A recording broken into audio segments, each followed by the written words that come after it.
Isang mapagpalang araw sa inyong lahat, mga pusong nakikinig.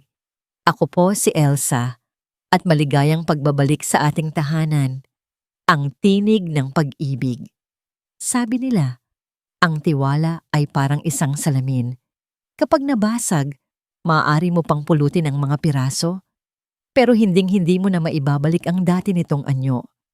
Paano kung ang mismong kamay na dapat sana'y nag-iingat sa'yo ay siya palang walang awang dumurog dito?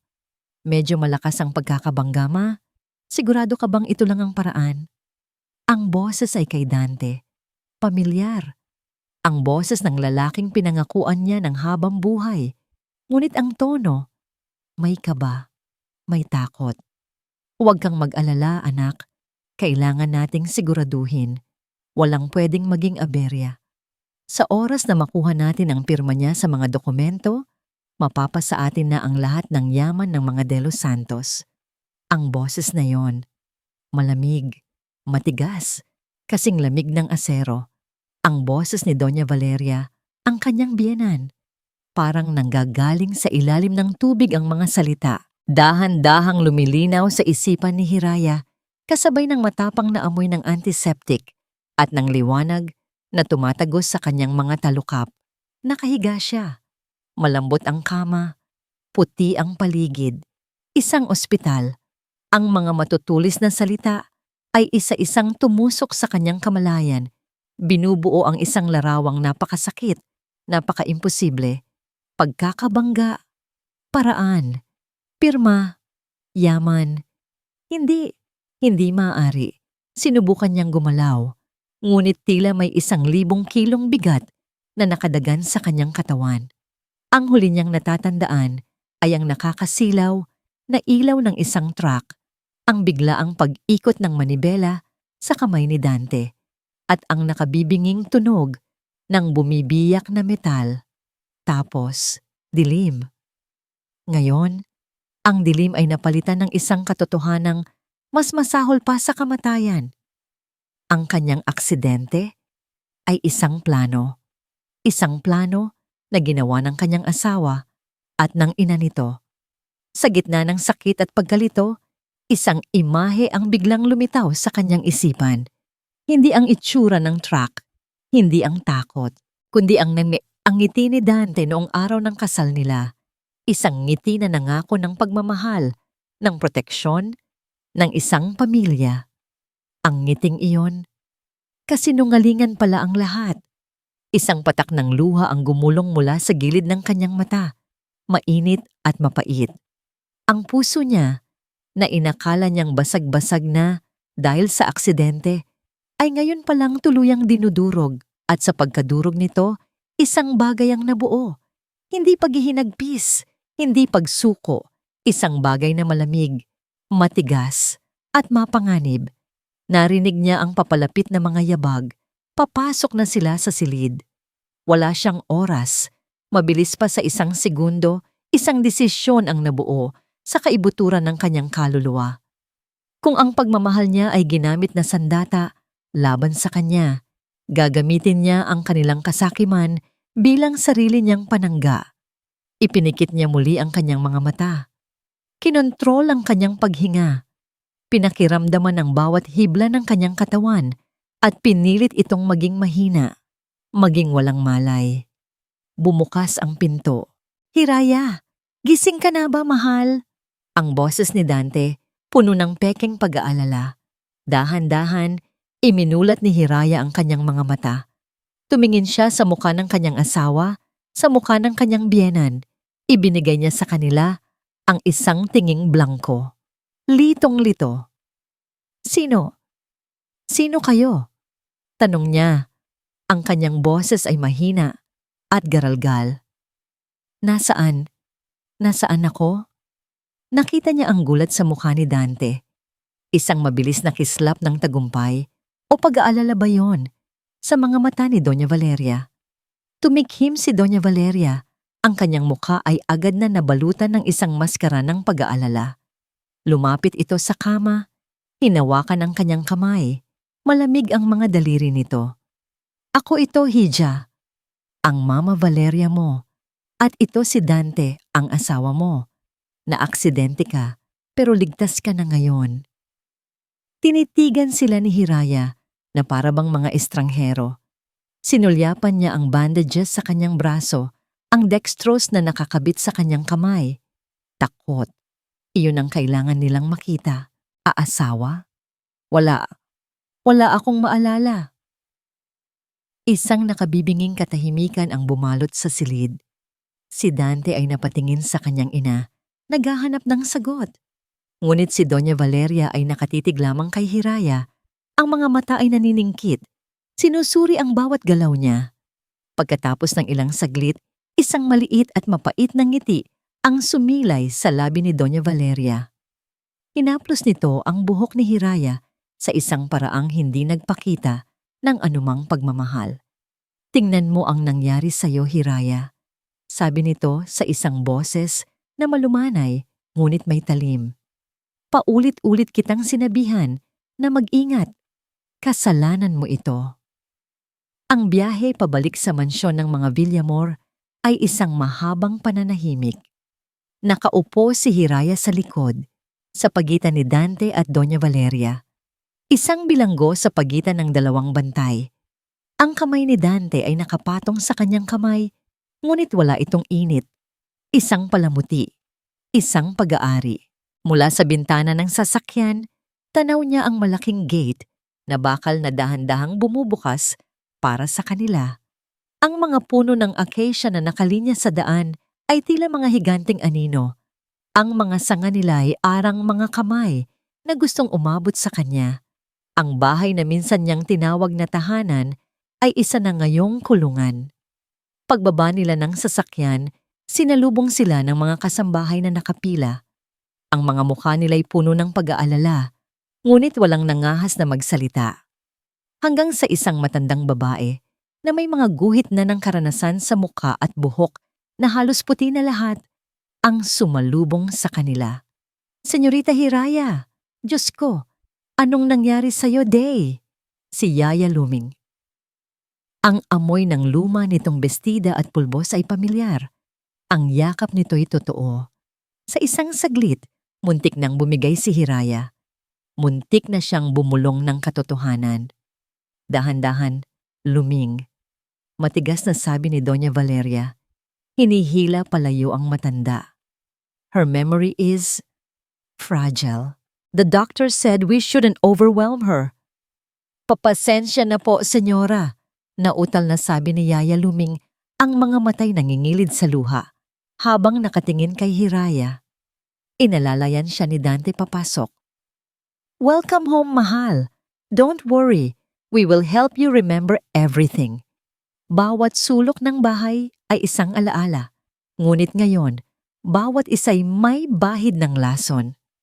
Ang malaking hagdanan kung saan sila nagpakuha ng litrato. Ang sala kung saan siya unang ipinakilala sa pamilya. Lahat ay isang malaking entablado ng kasinungalingan.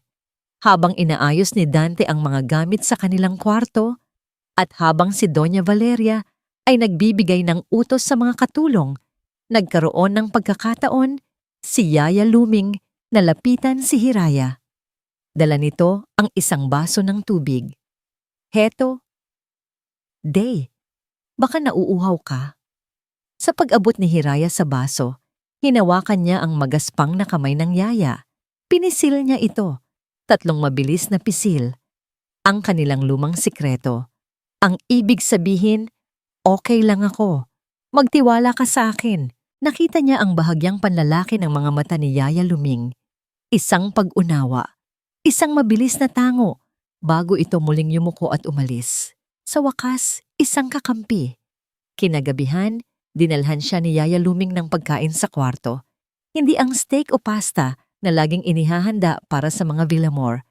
Isang mangkok ng mainit na sinigang, ang paborito niya. Para bumalik ang lakas mo. Simpleng sabi ng matanda bago umalis. Sa unang higop pa lang ng mainit at maasim na sabaw, parang may kung anong bumalik sa lakas ni Hiraya. Ito ang lasa ng kanyang kabataan. Ang lasa ng tahanan bago pa dumating ang mga Villamor.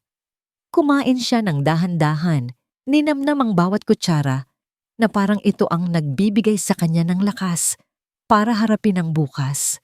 Sa hapagkainan kinabukasan, habang pinapanood siyang kumain na parang isang agila, kaswal na nagsalita si Doña Valeria.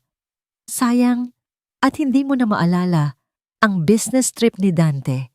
You were so excited about his practical allowance for that Cebu project.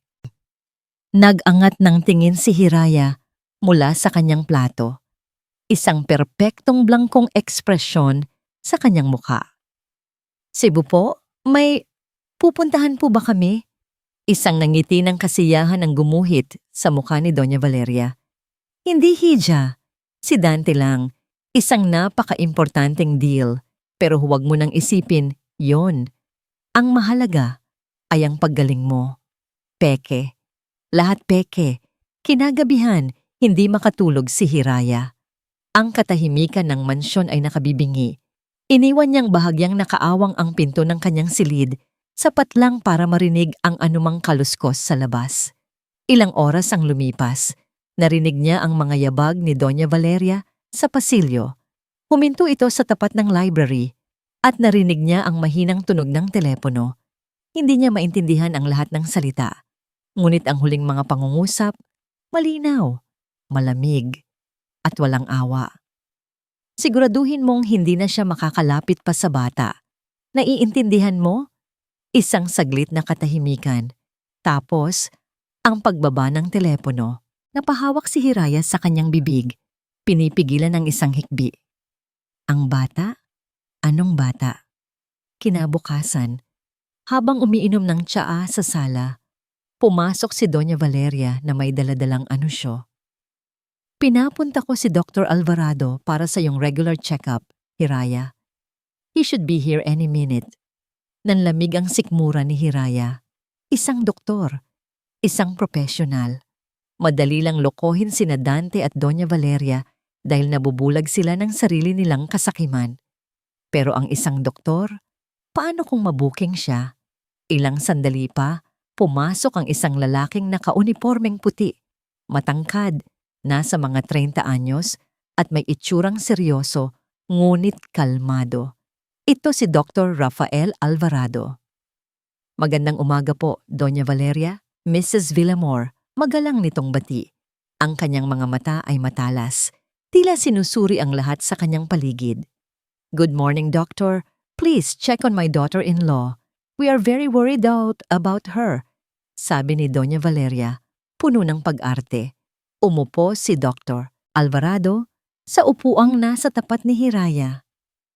Kamusta po ang pakiramdam ninyo, Mrs. Villamor? Nagkunwari si Hiraya na bahagyang natatakot, yumuko ng kaunti. Okay lang naman po.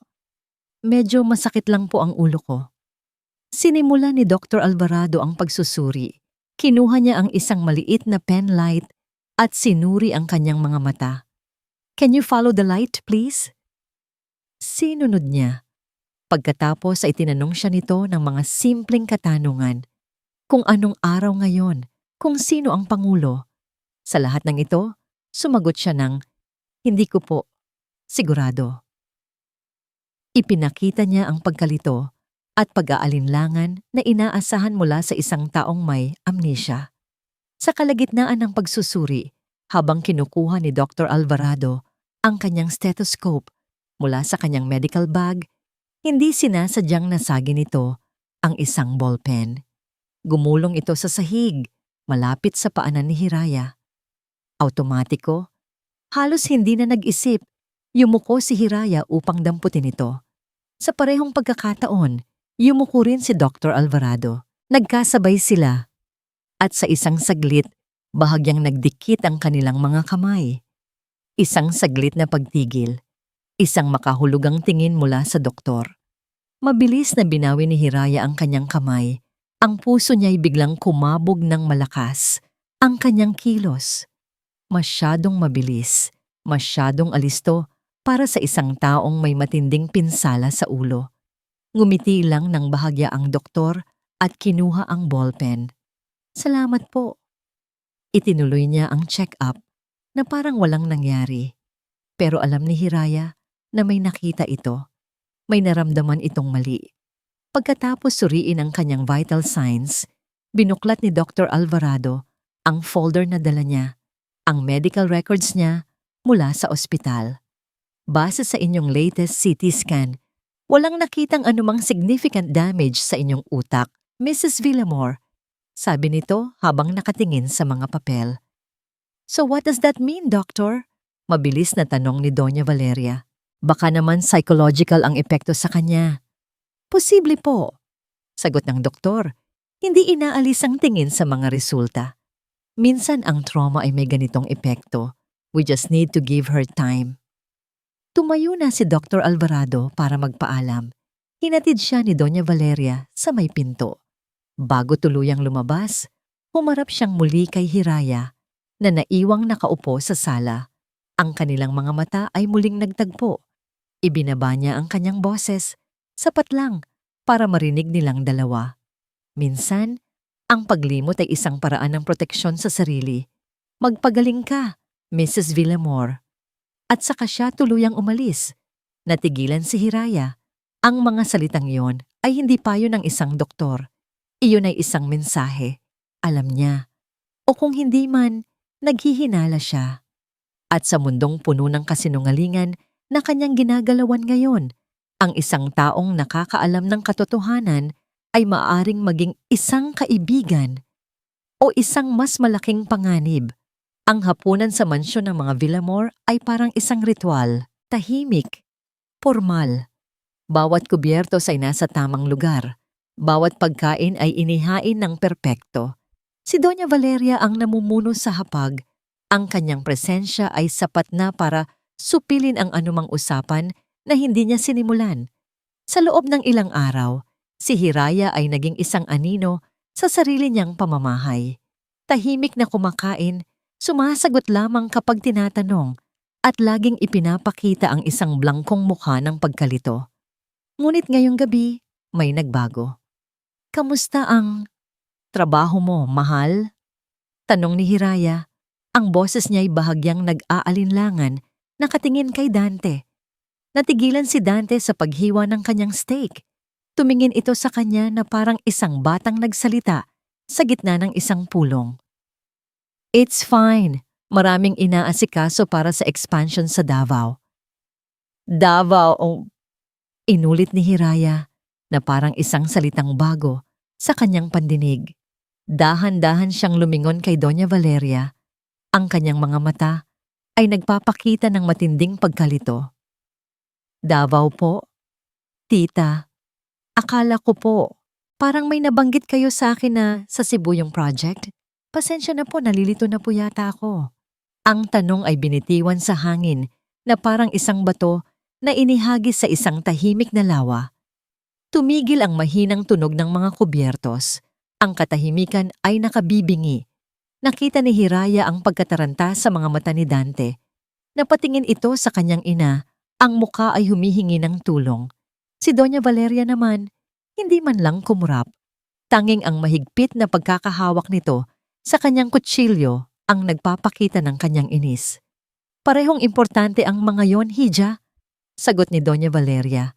Ang boses ay pilit na pinapakalma. You're just misremembering things. Kumain ka na lang. Ngunit huli na ang lahat. Ang lamat ay naroon na. Ngumiti si Hiraya ng isang maliit at walang malay na ngiti. Itinuon niya ang kanyang tinidor sa isang piraso ng asparagus sa kanyang plato. Ngunit sa kanyang pag-angat, sinadya niyang masagi ang gilid ng plato ni Doña Valeria.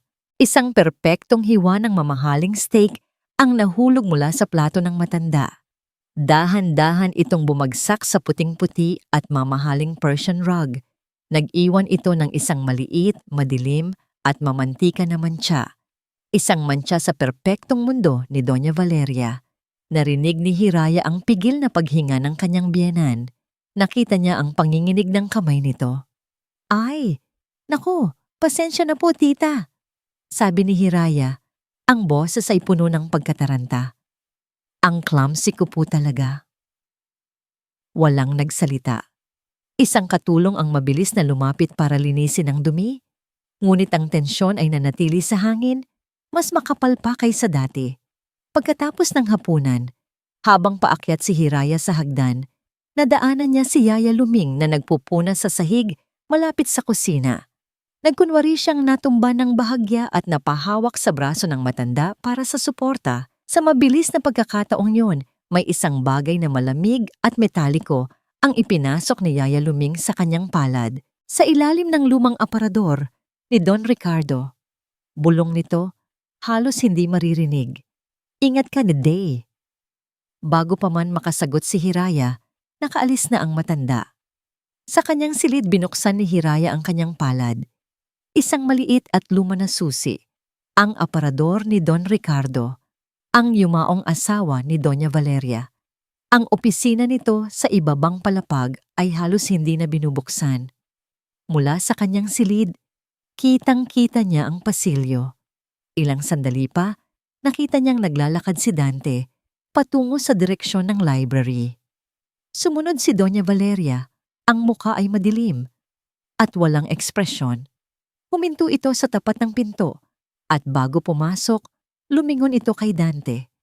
Ang mga mata nito ay kasing talim ng kutsilyo. Mag-usap tayo, Dante, sa opisina. Narinig ni Hiraya ang malakas na pagsara ng pinto. Napasandal siya sa pader, ang puso niya'y kumakabog. Hinigpitan niya ang hawak sa susi. Ang unang lamat ay nagawa na. At sa kamay niya ngayon, hawak niya ang maaaring maging pambiyak para tuluyan itong wasakin. Hating gabi, ang tanging maririnig sa buong mansyon ay ang mabagal at marahas na tunog ng lumang orasan sa pasilyo. Bawat pagtiktak nito ay parang isang martilyo sa dibdib ni Hiraya. Naghintay siya hanggang sa sigurado siyang tulog na ang lahat. Ang pagtatalo ni Dante at Doña Valeria kanina ay umabot ng halos 1 oras. Ngayon, katahimikan na ang naghahari. Isang katahimikang mas nakakakaba. Dahan-dahan siyang bumangon, walang tunog. Bawat galaw niya ay kalkulado. Suot ang isang madilim na damit, para siyang isang anino na gumagapang sa dilim ng sarili niyang bahay. Ang lumang opisina ni Don Ricardo, bihira itong buksan. Amoy alikabok at lumang papel ang sumalubong sa kanya. Sa ilalim ng malabong liwanag ng buwan na tumatagos sa bintana, natanaw niya ang target, isang malaki at antigong aparador na gawa sa Nara. Pinakiramdaman niya ang susi sa kanyang kamay. Malamig. Ito na. Ipinasok niya ang susi sa keyhole. Kinakalawang na ito. Kinailangan niya itong pihitin ng may puwersa. Isang mahinang klik ang tumunog sa katahimikan. Napahinto siya. Pinakiramdaman ang paligid. Wala. Binuksan niya ang pinto ng aparador. Mga lumang folder, mga libro, mga bagay na walang kwenta. Hinanap ng kanyang mga kamay ang sinabi ni Yaya Luming sa ilalim. Sa ilalim ng mga lumang folder, nakapanya ang isang maliit na uka. Isang tila hindi kapansing-pansing siwang. Ginamit niya ang kanyang mga kuko para hilahin ito. Bumukas ang isang lihim na kompartimento, isang false bottom. At sa loob, naroon ang mga papel. Nanginginig ang mga kamay ni Hiraya habang isa-isa niyang tinitingnan ang mga ito. Hindi ito mga kontrata, hindi ito mga titulo ng lupa, mga liham mula sa bangko, mga final demand notices, mga overdue na credit card bills na umaabot sa milyon-milyon, isang application for a business loan na may malaking pulang tatak. Denied. Kaya pala, hindi lang ito kasakiman, ito ay desperasyon. Ang buong pamilya Villamor, ang kanilang karangalan, ang kanilang pangalan. Lahat ay isang malaking kasinungalingan. Malapit na silang malubog sa utang. Ang yaman ng mga De Los Santos, ang kanilang tanging salbabida. Ang kanyang buhay ang kabayaran. Mabilis niyang inilabas ang kanyang cellphone. Inilapag niya ang mga dokumento sa sahig sa maliit na bahid ng liwanag mula sa bintana. Isa-isa niyang kinuhanan ng litrato. Ang bawat pag-click ng silent shutter ng kanyang kamera ay parang isang putok ng baril sa kanyang pandinig. Sa kanyang pagmamadali, isang folder ang nahulog at kumalat ang laman nito. Sa gitna ng mga resibo at bank statement, may isang lumang litrato, isang binatang Dante, payat pa, may pangarap sa mga mata. Kuha ito noong nag-aaral pa lamang siya. Ang lalaking minahal niya. Napahinto si Hiraya. Saan nagkamali? Paano naging halimaw ang binatang ito? Iwinaksin niya ang isiping iyon. Hindi ito ang oras para sa awa. Ipinagpatuloy niya ang pagkuha ng litrato at doon niya nakita ang isang bagay na kakaiba. Isang serye ng mga resibo ng bank transfer. Pare-pareho ang halaga. Buwan-buwan. At iisa lang ang pangalan ng pinadadalhan. Marites Cruz. Sino si Marites Cruz? Nakasulat sa detalye. For monthly allowance. Bago pa man niya masuri ng mabuti, mabilis niyang inayos ang lahat. Ibinalik ang mga papel sa lihim na kompartimento. Isinara ang aparador. Nagmamadali, ngunit walang ingay. Bumalik siya sa kanyang silid. Ang puso niya'y dumadagundong sa halo-halong takot at tagumpay. Naupo siya sa gilid ng kama, sa dilim. Binuksan niya ang gallery ng kanyang cellphone. Naroon lahat. Ang ebidensya, ang pruweba ng kanilang kabulukan. Habang tinitingnan niya ang malabong litrato ng isang bank statement, narinig niya ito. Mga yabag sa pasilyo, papalapit. Si Dante. Isang bugso ng panik ang bumalot sa kanya. Mabilis niyang pinindot ang delete. Sa mga litrato, delete. Delete all. Are you sure you want to permanently delete these items? Ang daliri niya'y nanginginig. Habang pinipindot ang yes, kampong mamana. Clark, ang tunog ng doorknob na dahan-dahang umiikot. Click! Bumukas ang pinto. Ang katawan ni Hiraya ay nanigas na parang bato. Ang cellphone ay mahigpit niyang hawak sa ilalim ng kumot. Ang huling mensahe sa screen, items permanently deleted. Pumasok si Dante. Hindi nito binuksan ang ilaw. Sa dilim, narinig niya itong naghubad ng sapatos. Naramdaman niya ang paglubog ng kabilang bahagi ng kama nang ito'y humiga. Gising ka pa, mahal? Bulong nito. Hindi sumagot si Hiraya. Pinabagal niya ang kanyang paghinga. Pinilit ang sarili na maging isang taong mahimbing na natutulog. Narinig niya itong bumuntong hininga. Isang buntong hiningang puno ng pagod. At inis, pagkalipas ng ilang minuto, narinig na niya ang mabagal at regular na paghinga nito. Tulog na ito. Ngunit si Hiraya, gising na gising ang diwa.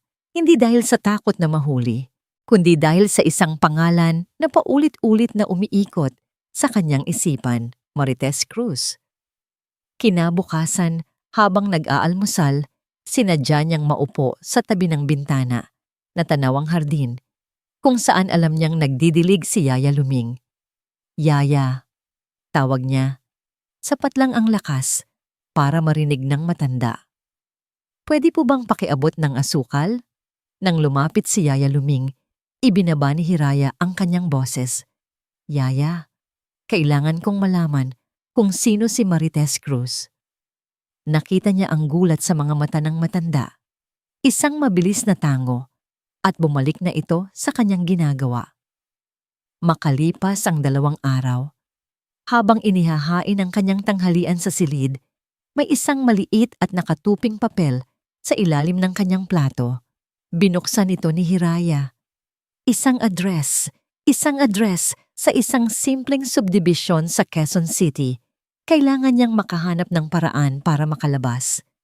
Dante, sabi niya sa asawa kinagabihan, gusto ko sanang lumabas. Baka kung makita ko ang mga dati nating pinupuntahan, baka may maalala ako. Ang perpektong pain. Ang isang asawang nag-aalala ay hindi makakatanggi sa isang kahilingang nagbibigay ng pag-asa. Pumayag si Dante, ngunit may kondisyon. Sasamahan siya ng driver. Kinabukasan, nagpaikot-ikot si Hiraya sa syudad. Pakidahan po ako sa park na yan, utos niya sa driver. Parang pamilyar. Habang naglalakad-lakad siya sa parke, sinadya niyang pumunta sa lugar na maraming tao. Sa isang iglap, nawala siya sa paningin ng driver. Mabilis siyang pumara ng taxi. Sa address na Tupo Manong, pakibilisan lang po. Ang bawat metro na tinatakbo ng taxi ay parang isang dagundong sa kanyang dibdib. Habang papalapit, isang simpleng bahay na may maliit na gate ang kanyang natanaw. Tumigil ang taxi sa kabilang kanto. Nagbayad siya at bumaba. Mula sa malayo, sa likod ng isang malaking puno ng mangga, nagmasid siya. At doon, gumuho ang mundo niya. Sa maliit na hardin sa harap ng bahay, nakita niya si Dante. Nakasuot ito ng simpleng t-shirt at shorts. Tumatawa. Isang tawang hindi niya kailanman narinig sa loob ng mansyon. Isang tawang totoo at magaan. At kasama nito, isang babae, si Marites, at isang batang lalaki. Mga 4 na taong gulang, hawak-hawak ng bata, ang isang laruang kotse. "Champion! Ang galing talaga ng anak ko!" Sigaw ni Dante, binuhat ang bata, at inihagis ng bahagya sa hangin. Ang halakhak ng bata ay umalingaw-ngaw sa buong kalye. Parang sinaksak ng libu-libong karayom ang kanyang puso. Hindi lang ito tungkol sa pera. Hindi lang ito tungkol sa pagkakanulo sa negosyo. Ito pala ay pagkakanulo sa pinakapundasyon ng kanilang pagsasama. May sarili na itong pamilya. Isang pamilyang itinago nito sa kanya. At habang pinupunasan ni Marites ang pawis sa noo ni Dante, isang bagay ang kuminang sa leeg nito sa tama ng sikat ng araw. Isang kwintas, isang pamilyar na kwintas na may pendant na hugis araw. Halos kapareho ng kwintas na ibinigay sa kanya ng kanyang ina noong araw ng kanyang kasal. Nawalan ng hangin ang kanyang baga. Ang mga luhang kanina pa niya pinipigilan ay bumuhos na parang ulan. Hindi na niya kaya. Tumalikod siya, ang paningin ay lumalabo dahil sa luha. Kailangan niyang makaalis doon. Tumatakbo siya. Hindi alintana kung saan pupunta. Basta palayo. Sa kanyang pagmamadali, may nabunggo siyang isang tao. "Sorry po. Miss, okay ka lang?" Napaangat ang luhaan niyang mukha at ang kanyang mga mata ay sinalubong ng pamilyar at nag-aalalang mga mata. Si Dr. Rafael Alvarado. Nakatayo si Dr. Rafael Alvarado sa harap ni Hiraya.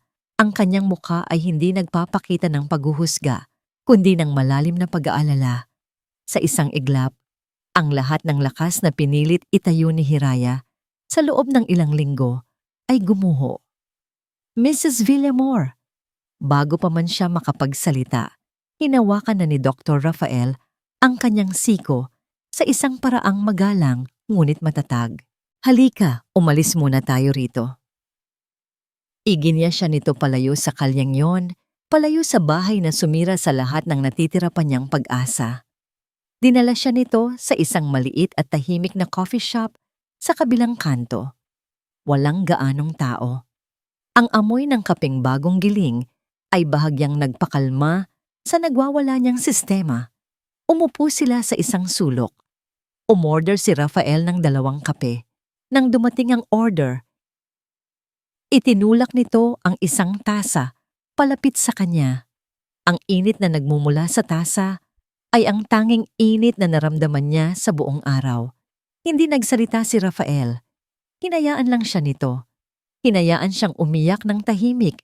Ang mga luhay sunod-sunod na pumapatak sa ibabaw ng mesa.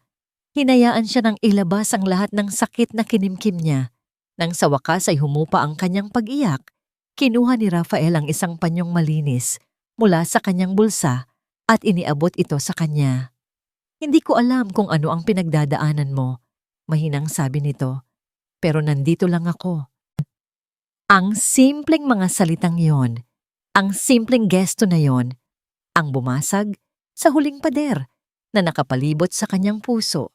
Tumingala siya, ang mga matay namumugto, at tinitigan ng doktor. Ang doktor na minsan ay kinatakutan niyang makatuklas sa kanyang sikreto. "Naalala mo ba yung sinabi mo sa akin sa mansyon?" Basag ang boses na tanong ni Hiraya. Minsan, ang paglimot ay isang paraan ng proteksyon sa sarili. Tumango si Rafael. "Naaalala ko." Huminga ng malalim si Hiraya. Kinukuha ang lahat ng natitirang lakas. Ito na ang pagkakataon. Kailangan niya ng tulong. Hindi na niya kaya ng mag-isa. Hindi ako nagka-amnesia, doktor. Walang gulat sa mukha ni Rafael. Tila ba'y matagal na niya itong inaasahan. Alam ko, simpleng sagot nito. At sa mga salitang iyon, bumuhos ang lahat. Ikinuwento niya ang narinig niya sa ospital. Ang mga utang na natuklasan niya. Ang pagpapanggap niya sa araw-araw. At ang huli, ang pinakamasakit sa lahat. Ang pamilyang nakita niya kanina lang. Nakikinig lang si Rafael. Hindi ito nagsalita. Hindi ito pumutol. Hinayaan niya lang siyang ilabas ang lahat ng lason na matagal nang kumakain sa kanyang kaluluwa. Nang matapos si Hiraya, isang mahabang katahimikan ang namagitan sa kanila. Ang tanging maririnig ay ang mahina niyang paghikbi. May pasyente akong binibisita dito linggo-linggo. Sabi ni Rafael, binabasag ang katahimikan. Isang matandang hindi na makalakad, kaya ako napadaan dito. Siguro, tadhana na rin na nagkita tayo. Tumingin si Hiraya sa kanya, may pagtataka. Hiraya, sabi ni Rafael. Sa unang pagkakataon ay tinawag siya sa kanyang unang pangalan. Ang ginagawa mo ay mapanganib. Hindi mo pwedeng labanan ang mga Villamor ng mag-isa. Wala akong pagpipilian, sagot niya.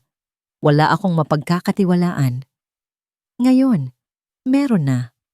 Isang bagong pag-asa ang sumilay sa puso ni Hiraya. May kilala akong abogado. Pagpapatuloy ni Rafael. Si Attorney De Guzman.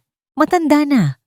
Pero isa sa pinakamagaling at pinakamatapang na abogadong kilala ko. Hindi siya natatakot sa mayayaman at makapangyarihan. Tutulungan ka niya. Tinitigan ni Rafael si Hiraya. Ang kanyang mga mata ay seryoso at puno ng determinasyon. Inalis nito ang imahe ng isang simpleng doktor at naging isang kakampi, isang mandirigma. Pero ang tanong, sabi nito, ay para sa'yo. Humilig ito palapit. Ang boses ay matatag. Handa ka na bang lumaban? Ang mga sumunod na araw ay isang laro ng pasensya. Si Hiraya ay nanatiling anino, habang sina Dante at Doña Valeria ay nagmamasid na parang mga buwitreng nag-aabang sa kanilang biktima. Nararamdaman ni Hiraya ang pagkainip ng mga ito. Alam niyang malapit na silang kumilos at hindi nga siya nagkamali. Isang hapon, habang nag-iisa siyang nakaupo sa sala at nagkukunwaring nanonood ng telebisyon, sabay na pumasok si Dante at Doña Valeria. May dala si Dante na isang mamahaling leather briefcase. Ipinatong niya ito sa center table na may kasamang malakas na kalabog. Mahal, may kailangan lang kaming ipakita sa'yo. Panimula ni Dante. Ang boses ay pilit na pinapakalma. Binuksan ni Doña Valeria ang briefcase at inilabas ang isang makapal na salansan ng mga dokumento. Maingat niya itong inilapag sa harap ni Hiraya. Ang bawat papel ay mukhang bago at opisyal. Huwag kang mag-alala, Hija, sabi ni Doña Valeria. Ang kanyang ngiti ay kasing tamis ng lason. These are just some simple formalities, routine paperwork para mas mapadali ang pag-manage natin sa mga ari-arian habang nagpapagaling ka. Ari-arian, doon nagsinungaling ang lahat. Hindi natin, kundi kanya. Tumingin si Hiraya sa mga dokumento. Nakita niya ang kanyang pangalan, Hiraya de los Santos Villamor, at sa ilalim nito, isang blangkong linya na naghihintay sa kanyang pirma.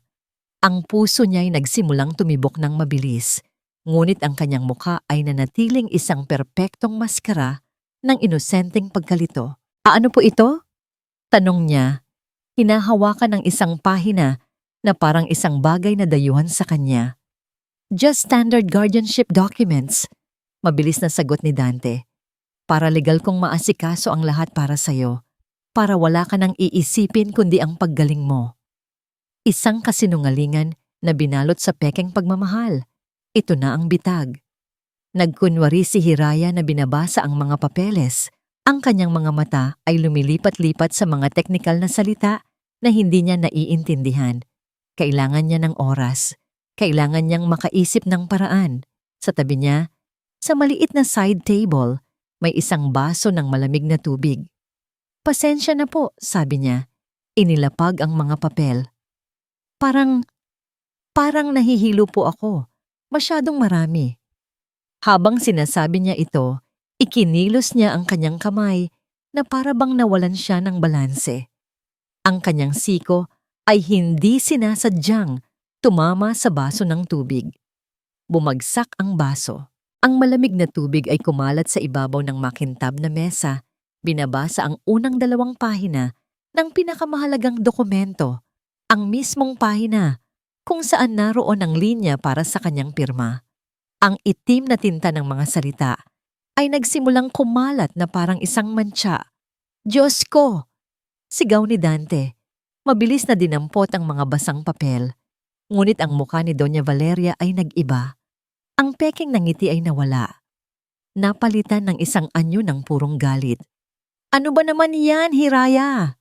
Sigaw nito. Hindi na napigilan ng sarili. "Hindi ka ba marunong mag-ingat? Tama na, aksidente lang." Pagtatanggol ni Dante habang sinusubukang patuyuin ang mga papel. "Ma, baka malaman niya ang tungkol sa legacy fund." Natigilan ang lahat. Legacy fund. Ang mga salitang yon ay tumatak sa isipan ni Hiraya. Tumingin siya kay Dante. Ang kanyang mukha ay nagpapakita ng higit na pagkalito. "Legacy? Fund? Ano yon?" Napasapo si Dante sa kanyang noo. Alam na may nasabi siyang hindi dapat. Ngunit si Doña Valeria ay tapos na sa paglalaro. Wala na siyang pakialam sa pagpapanggap. Lumakad ito palapit kay Hiraya. Kumuha ng isang tuyong kopya ng dokumento mula sa briefcase at isang ballpen. Inilapag niya ito nang may puwersa sa harap ni Hiraya. "Wala kang kailangang malaman," malamig na sabi nito. Ang bawat salita ay may bigat ng isang utos. Nawalan na ito ng pasensya. Hinawakan nito ang kamay ni Hiraya. Ang pagkakahawak nito ay mahigpit na parang bakal. Kinuha nito ang ballpen at sa pilitang ipinasok sa pagitan ng kanyang mga daliri. Itinutok nito ang dulo ng ballpen sa linya ng pirma. "Pirmahan mo na ito, Hiraya, para sa ikabubuti ng pamilya." Ang dulo ng ballpen ay nakatutok sa papel.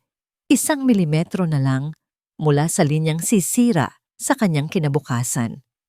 Ang kamay ni Doña Valeria ay isang bakal na nakakapit sa kanyang pulso. Sa isang iglap, bumalik sa isipan ni Hiraya ang lahat. Ang aksidente, ang pagtataksil, ang batang tumatawa. Isang malakas na puwersa ang biglang bumuhos sa kanyang katawan. Ngunit hindi ito lakas para lumaban. Ito ay lakas para umarte. Biglang nanlaki ang kanyang mga mata. Bumitaw siya sa ballpen at napahawak sa kanyang sentido. "Aray! Ang ulo ko! Ang ulo ko!" Sigaw niya. Ang boses ay puno ng tunay na sakit. Sakit ng kalooban na isinalin niya sa pisikal na anyo. Mamasyadong masakit. Hinila niya ang kanyang kamay mula sa pagkakahawak ni Doña Valeria at napasalampak sa sahig. Nagsimula siyang huminga ng mabilis at malalim na parang kinakapos ng hangin. Isang perpektong pag-arte ng isang panic attack. "Hiraya, anong nangyayari sa'yo?" Gulat na tanong ni Dante. Lumuhod sa tabi niya. "Tumawag ka ng doktor, Dante. Bilis!" Utos ni Doña Valeria. Ang galit nito'y napalitan ng pagkataranta. Ang kanilang plano ay masisira kung may mangyayaring masama kay Hiraya bago pa ito makapirma. Sa sahig, habang nakapikit, isang maliit na ngiti ang sumilay sa labi ni Hiraya bago niya ito agad na binura. Ito ang kanyang pagkakataon. Makalipas ang 1 oras, matapos siyang pakalmahin, humiga siya sa kama. Dinalhan siya ni Dante ng gamot. "Mahal, kailangan nating tawagan ulit si Dr. Alvarado para sa follow-up check-up," sabi ni Dante. Ang mukha ay puno ng pag-aalala. "Ako na," mahinang sagot ni Hiraya. "Gusto kong ako mismo ang kumausap sa kanya para masabi ko ang lahat ng nararamdaman ko. Isang kahilingang tila nagpapakita ng pagsisikap na gumaling. Walang paghihinala, pumayag si Dante. Kinabukasan, gamit ang dahilan ng pagpunta sa klinika ni Dr. Alvarado, nakaalis si Hiraya sa mansyon kasama lamang ang driver. Ngunit sa halip na sa klinika, isang ibang address ang kanyang ibinigay. Ang address ng opisina ni Attorney De Guzman. Si Dr. Rafael ay naghihintay na sa labas para salubungin siya, tinitiyak na walang anumang magiging kahina-hinala. Ang opisina ni Attorney De Guzman ay simple lang. Puno ng mga libro, amoy lumang papel at matapang na kape. Ang abogada mismo ay isang babaeng nasa mga 60 anyos, may puting buhok na nakapusod ng mahigpit at mga matang kasing talas ng agila. "Umupo ka, Hija," sabi nito. Hindi nag-aaksaya ng oras. Inilatag ni Hiraya ang lahat. Ang kanyang kwento. Ang mga litrato ng dokumento sa kanyang cellphone na na-recover niya mula sa recently deleted folder. Ang kwento tungkol sa pangalawang pamilya. Habang siya'y nagsasalita, si Attorney De Guzman ay tahimik lang na nakikinig. Ang mga daliri ay magkasalikop sa ibabaw ng kanyang mesa. Nang matapos si Hiraya, tumango-tango ang abogada. "Ang ina mo," sabi ni Attorney De Guzman. "Si Filomena de los Santos ay isang matalinong babae, kliyente ko siya noon." Tumayo ito at kumuha ng isang makapal na folder mula sa isang estante. Ang huling habilin ng kanyang ina, may isang special protective clause na ipinalagay ang nanay mo sa kanyang huling habilin. Pagpapatuloy ng abogada. Particular na para sa De Los Santos Legacy Fund. Nakasaad doon na anumang malaking pagbabago sa pamamahala ng pondo, gaya ng paglilipat ng guardianship, ay nangangailangan ng isang public declaration sa harap ng board members at business partners. Isang paraan para protektahan ka laban sa pamimiliti. Isang liwanag ang biglang nabuo sa isipan ni Hiraya. Isang plano. Tumingin si Attorney De Guzman sa mga mata ni Hiraya. Nakita nito hindi ang isang biktima, kundi isang mandirigma. Ang dugo ng De Los Santos ay hindi basta-basta sumusuko, sabi ng abogada, isang bahagyang paghanga sa kanyang boses. "Ngayon, ano ang plano mo?" Pagbalik ni Hiraya sa mansyon, ibang tao na siya. Ang takot ay napalitan ng isang malamig na determinasyon. Dumiretso siya sa sala kung saan naghihintay sina Dante at Doña Valeria. Ang mga mukha nila'y puno ng pagkainip. "Hiraya, mabuti naman at bumalik ka na. Tungkol sa mga papel." "Sige," putol ni Hiraya sa sasabihin ni Dante. Natahimik sila. Tumingin sa kanya, puno ng pagtataka. "Anong sabi mo?" tanong ni Dante. Tumingin si Hiraya sa kanila. Isang blangkong nangiti sa kanyang mga labi. Sabi ko, "Sige, pipirmahan ko." Nakita niya ang kislap ng tagumpay sa mga mata ni Doña Valeria. Ang hindi makapaniwalang saya sa mukha ni Dante. Akala nila, panalo na sila. Akala nila, sumuko na si. Pero, dagdag ni Hiraya, ang kanyang boses ay kalmado. Sa isang kondisyon. Napakunot ang noo ni Doña Valeria. "Anong kondisyon?" Ngumiti si Hiraya ng mas matamis. "Gusto ko ng isang malaking party para i-celebrate ang pagsasanib puwersa ng pamilya natin." Ang ideya ng isang celebration party ay musika sa pandinig ni Dante at Doña Valeria. Para sa kanila, ito ang perpektong pagkakataon. Isang public declaration. Isang pagpapakita sa buong alta sosyedad na ang dalawang pamilya, ang Villamor at De Los Santos, ay nagkakaisa isang paraan para patatagin ang kanilang pangalan habang kinakamkam ang yaman ni Hiraya. Nabulag ng kasakiman, agad silang pumayag. Sa sumunod na linggo, ang mansyon ng mga Villamor ay naging abala. Mga caterer, mga event planner, mga florist, lahat ay naglalabas-masok. Si Doña Valeria ang namuno sa lahat.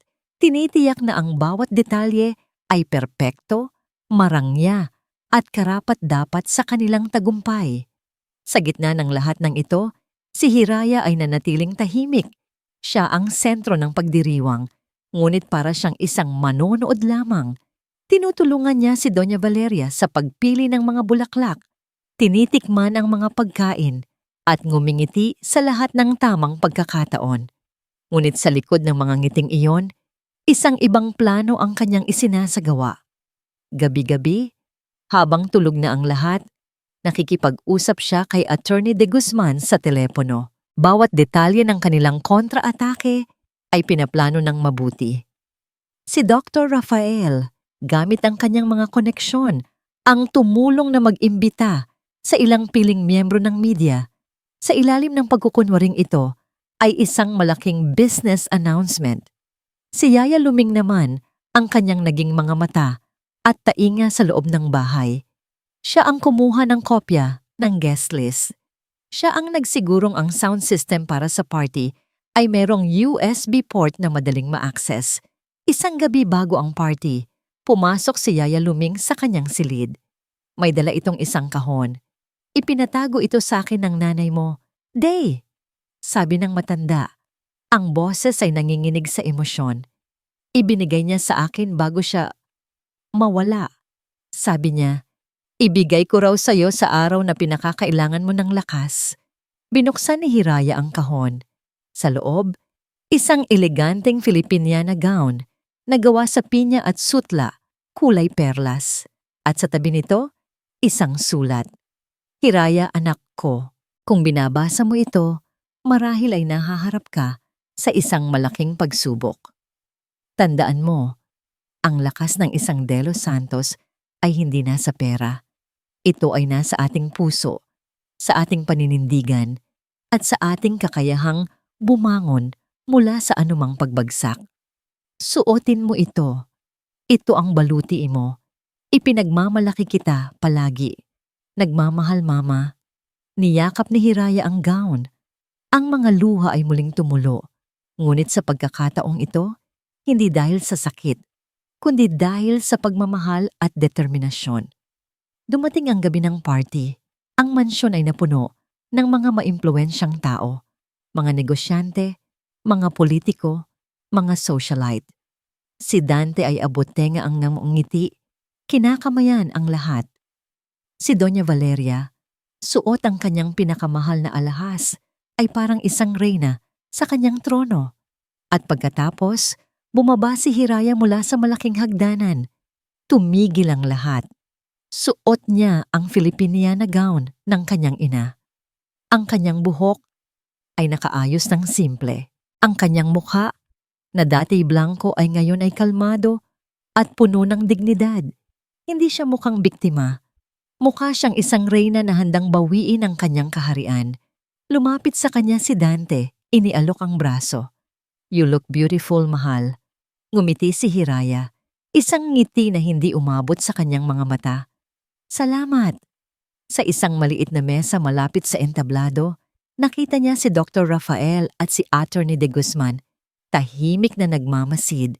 Ibinigay niya sa kanila ang isang halos hindi mapansing tango. Hawak niya sa kanyang maliit na clutch bag ang isang maliit na bagay.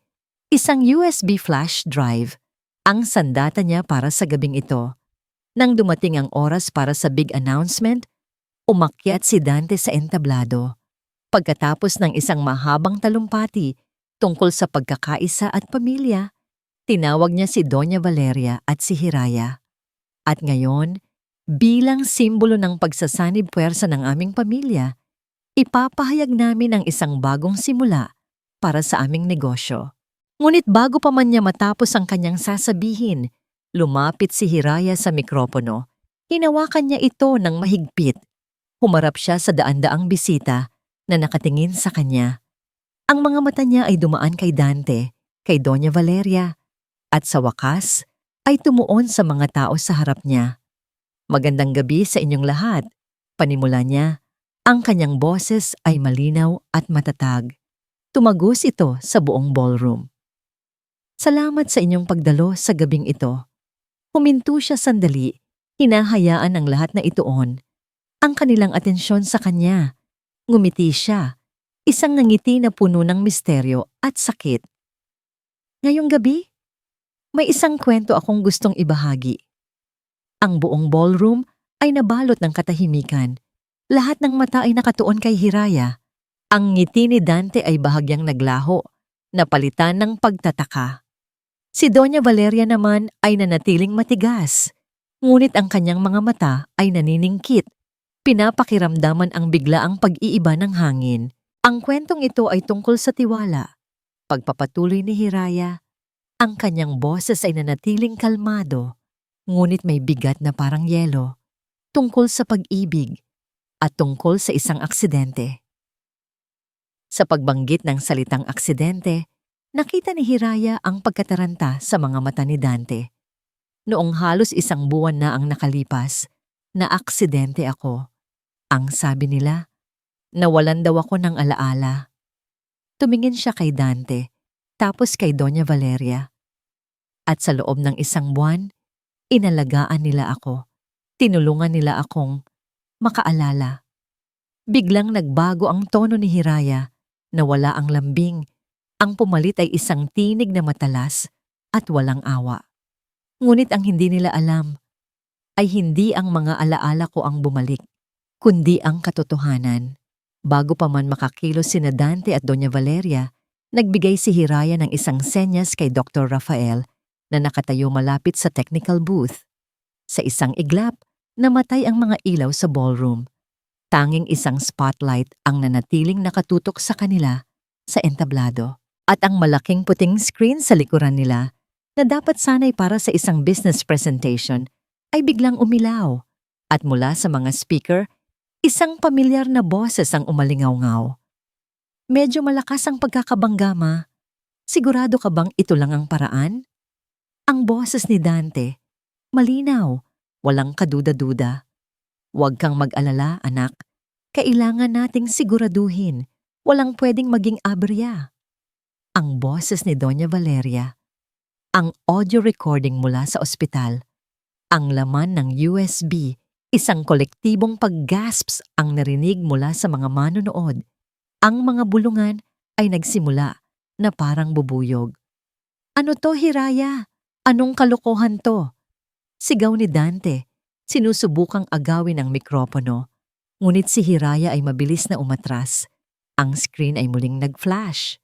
Ngayon, ipinapakita nito ang mga litrato, ang mga final demand notices, ang mga sulat mula sa bangko, ang patunay na ang pamilyang Villamor ay lubog sa utang. Bawat litrato ay isang sampal sa mukha ni Doña Valeria na ngayon ay namumutla na parang papel.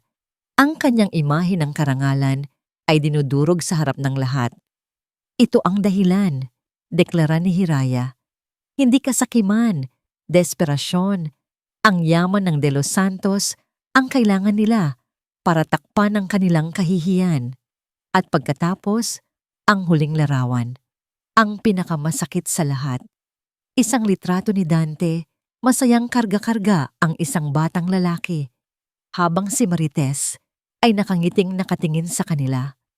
Kung ang audio recording ay isang bomba, ang litratong ito ay isang patalim na direktang tumusok sa puso ng reputasyon ng mga Villamor. Ang bulungan ay naging isang malakas na ugong.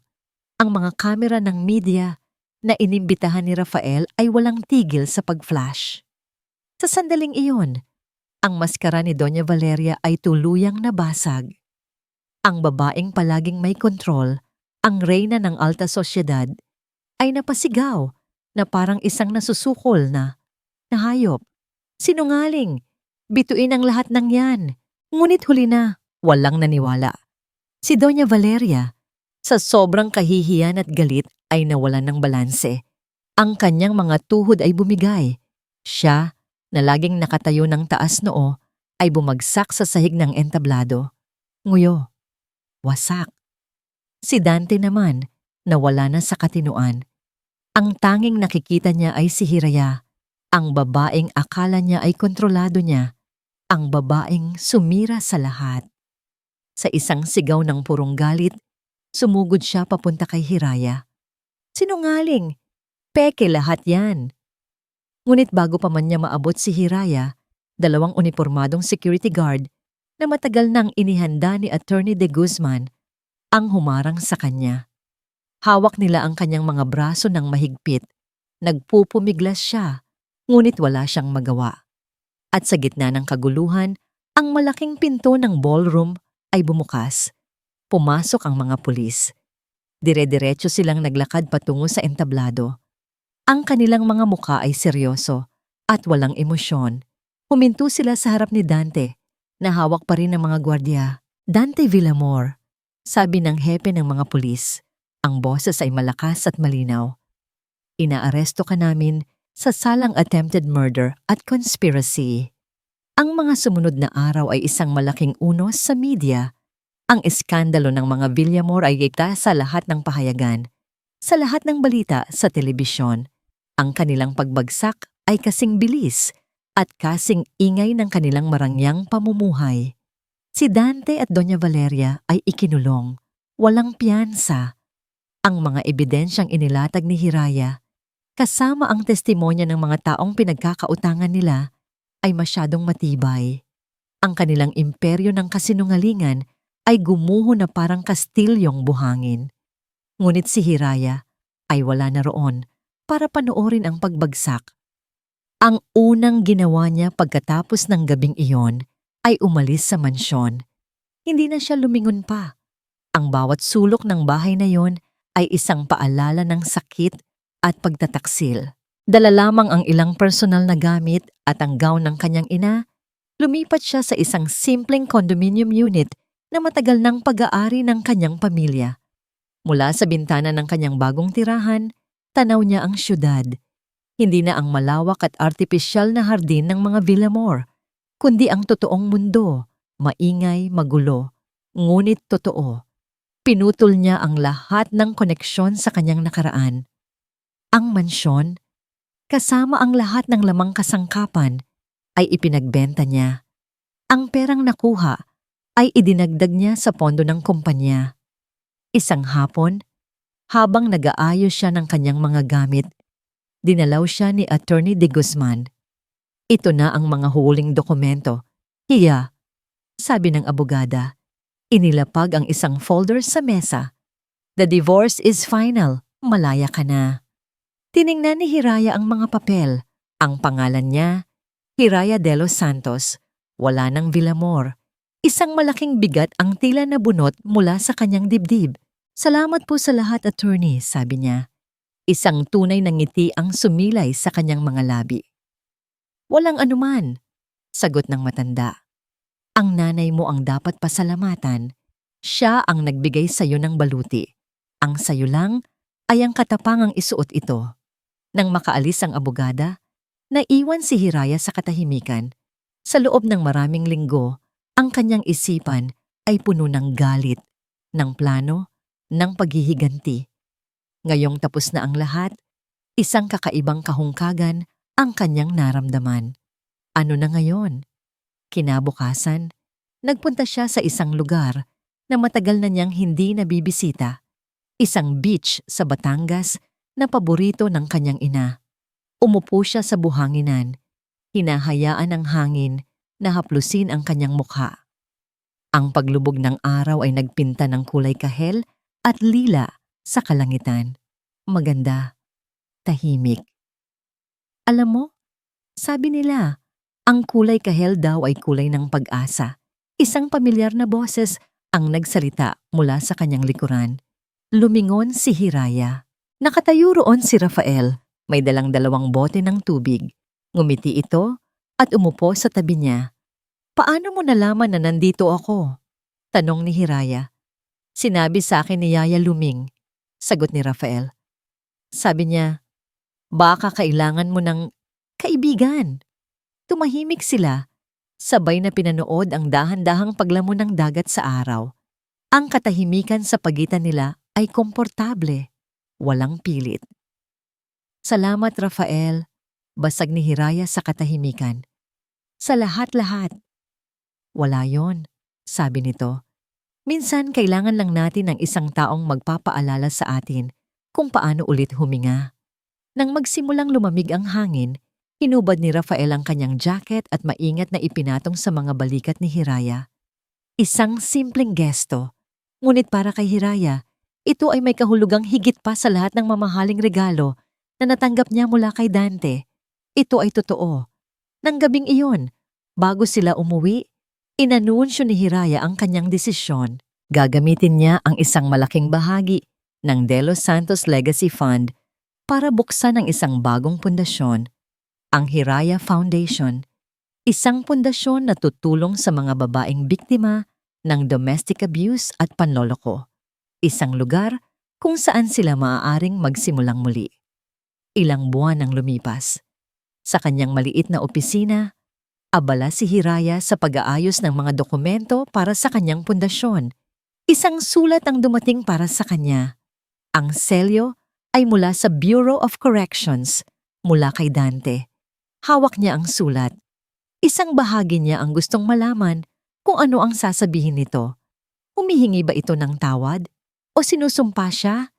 Tinitigan niya ang sobre. At pagkatapos, dahan-dahan, pinunit niya ito sa gitna. Nang hindi binabasa, itinapon niya ang mga piraso sa basurahan.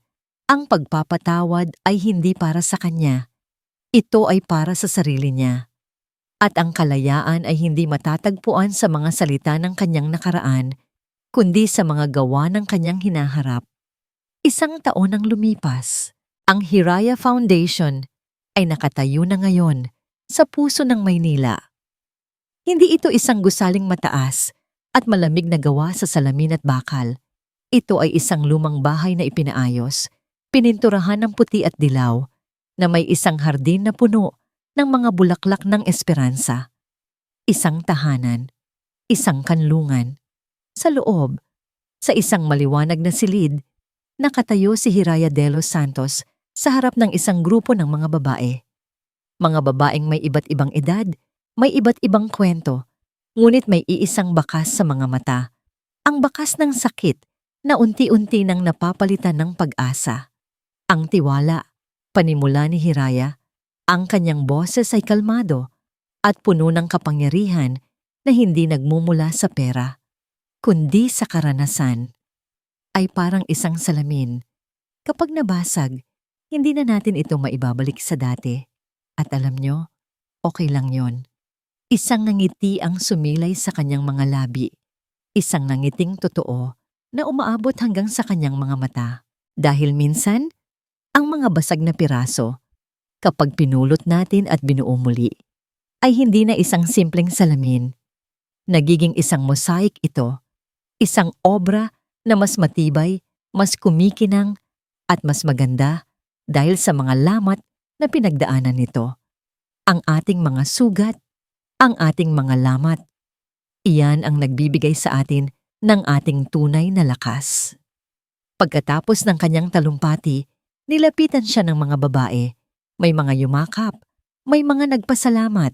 Sa bawat isa, ibinigay ni Hiraya ang kanyang buong atensyon, ang kanyang pangunawa. Hindi na siya si Hiraya de los Santos Villamor, ang biktima. Siya si Hiraya de los Santos, ang tagapagligtas. Sa labas ng foundation, sa ilalim ng isang puno ng akasya, isang pamilyar na lalaki ang matiyagang naghihintay. Nakasandal si Rafael sa kanyang sasakyan, may hawak na 2 tasa ng kape. Nang makita siya ni Hiraya, ang ngiti nito ay lalong lumawak. Lumapit siya at iniabot ni Rafael ang 1 tasa. Ang kanilang mga kamay ay muling nagdikit. Ngunit ngayon, wala nang pag-aalinlangan. Tanging init at kapanatagan. Kamusta ang mga mandirigma mo? Tanong ni Rafael. Lumalaban, sagot ni Hiraya. Katulad ko. Hindi na nila kailangan ng maraming salita. Ang kanilang pagmamahalan ay isinilang hindi sa mga pangako o sa mga marangyang regalo, kundi sa katahimikan ng pag-unawa. Sa gitna ng unos, ito ay isang pag-ibig na naghihilom. Hindi na niya muling nabalitaan pa ang tungkol kay Dante o kay Doña Valeria. At hindi na rin niya hinanap pa. Ang pagpapatawad, natutunan niya, ay hindi isang malaking deklarasyon. Ito ay isang tahimik na desisyon na ginagawa araw-araw. Ang desisyong bitawan ng galit, ang desisyong piliin ang kapayapaan, ang desisyong mabuhay muli. Habang papalubog ang araw, magkahawak kamay silang naglakad palayo sa gusali. Ang anino nila ay humahaba. Magkasama, isang bagong simula, isang bagong pag-asa, isang bagong kwento ng pag-ibig na isinulat hindi ng tadhana, kundi ng isang pusong piniling muling tumibok.